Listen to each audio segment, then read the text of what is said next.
Chairman of the Board of Governors, Honorable Audley Shaw, CDMP, Minister of Finance and the Public Service, Jamaica, other members of the Board of Governors of the Caribbean Development Bank, President of the Caribbean Development Bank, Dr. William Warren Smith, Honorable Ministers of Governments, distinguished representatives of governments, members of the CDB staff, members of the diplomatic community, representatives of the United Nations organizations, the World Bank and other international development partners, representatives of regional and non-governmental organizations, members of the media, ladies and gentlemen, good morning and good afternoon. It is an honor to be here on the occasion of the 46th annual meeting of the CDB Board of Directors. I take this opportunity to recognize the presence of Minister Audley Shaw, with whom I have shared a warm collegial relations, and to offer congratulations to the newly installed Jamaica Labour Party led by Prime Minister Honorable Andrew Holness. It is thoroughly delightful to be here in Montego Bay, Jamaica, in a region that still symbolizes blissful vacations, wholesome food and the best libations in the world. We can match the world with the superb quality of our athletes, Usain Bolt, Kirani James, Cushion Walcott, Shelley-Ann Fraser-Price, among others. Ladies and gentlemen, need I say that our region exceeds the world in having not one or two, but three world champion cricket teams. Our CDB serves a region, therefore, of tremendous potential.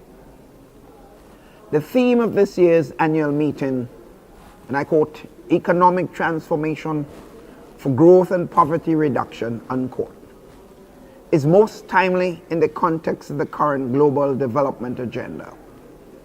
It is also particularly relevant, reflecting as it does upon the realities of the current economic, social and environmental challenges which confront Grenada and other sister borrowing member countries.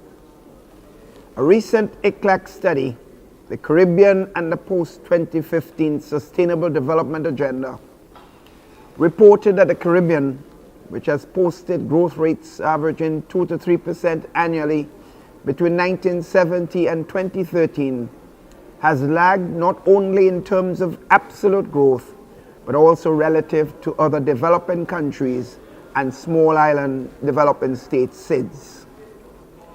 This supports the view that the region needs to review and, where necessary, restructure its current approach to sustainable economic development and poverty reduction. The new Global Sustainable Development Agenda, in this regard, addresses pertinent considerations for small island developing states to accelerate its transition to balance, holistic and inclusive growth and sustainable development. Having regard to the significance of the process of country engagement as it relates to the global development agenda, Grenada remains mindful that the implications of ongoing global deliberations are too critical for our country not to be fully engaged in them. Mr. Chairman, I wish thus to reiterate that Grenada remains fully committed to and engaged in this process of global dialogue. We have joined other governments at the 3rd International Conference in Small Island Developing States in September 2014 to reaffirm our commitment to sustainable development of small island developing states. We have adopted the new Sustainable Development Agenda, and on September 25, 2015, we have officially signed and ratified the Paris Climate Agreement, also on April 22nd, 2016. Mr. Chairman, Grenada will continue to support the emphasis placed on poverty eradication as among the greatest global challenges facing the world today, and an indispensable requirement for the achievement of sustainable development. Grenada thus welcomes the timely publication of CDB studied the changing nature of poverty and inequality in the Caribbean, which provides relevant material to assist us as small island developing states in achieving our global sustainable development objectives. It is with satisfaction that I inform you that the Grenadian economy is expected to maintain a positive growth path and is poised to achieve the 3.1% real growth target set for 2016. We are projecting that our growth will be supported by ongoing foreign direct investments in resorts and marinas, sustained export growth in agriculture and agro-processing, as well as significant private and public sector investment in target public infrastructural projects. The manufacturing sector is expected also to grow by 6% in 2016, supported by new export initiatives and sustained increases in domestic demands. The wholesale and retail sector is expected to grow by 2.4%, the transport and storage sector by 4.6%, and the communication sector by approximately 1%.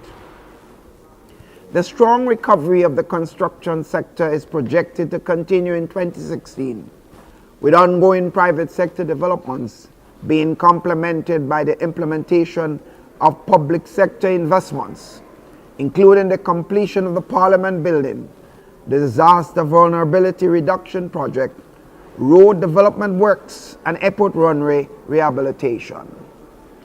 Public finances continue to improve, supported in large measure by improved economic performance and increased tax collections.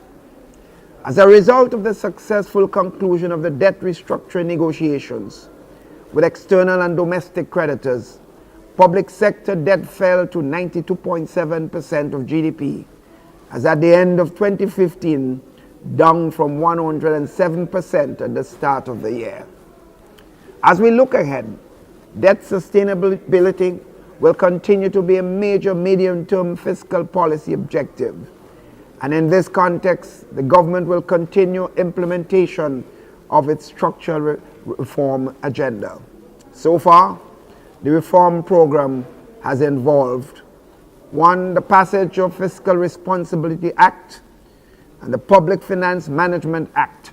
2. The restructuring of social safety net systems. 3. A major overhaul of investment incentive regimes. And fourthly, the passage of bankruptcy and insolvency legislation. Presently, a major overhaul of the regulatory framework for the electricity sector is being finalized. Reforms will include measures to allow independent power producers to participate in electricity generation, restructuring of tariff systems, and new institutional arrangements for oversight of tariff setting, customer service operations, and safety standards. We have recently started work on a comprehensive overhaul of our public investment management system with the major objective of strengthening the alignment between our resource allocation operations and the pursuit of our main policy goals. Finally, work is proceeding on the preparation of a 15-year National Sustainable Development Plan, which will provide a framework for the pursuit of the development goals over the period 2016 to 2030. I take this opportunity, therefore, to acknowledge the generous technical support and funding programs offered by the United Kingdom government, and I wish to offer Grenada's gratitude too for the funding and technical resources provided by the Caribbean Development Bank in support of a number of institutional capacity infrastructure development programs. Indeed, Mr. Chairman, much has happened in the last year, but much more is still needed to achieve sustained medium-term growth, which the government of Grenada has committed to its people.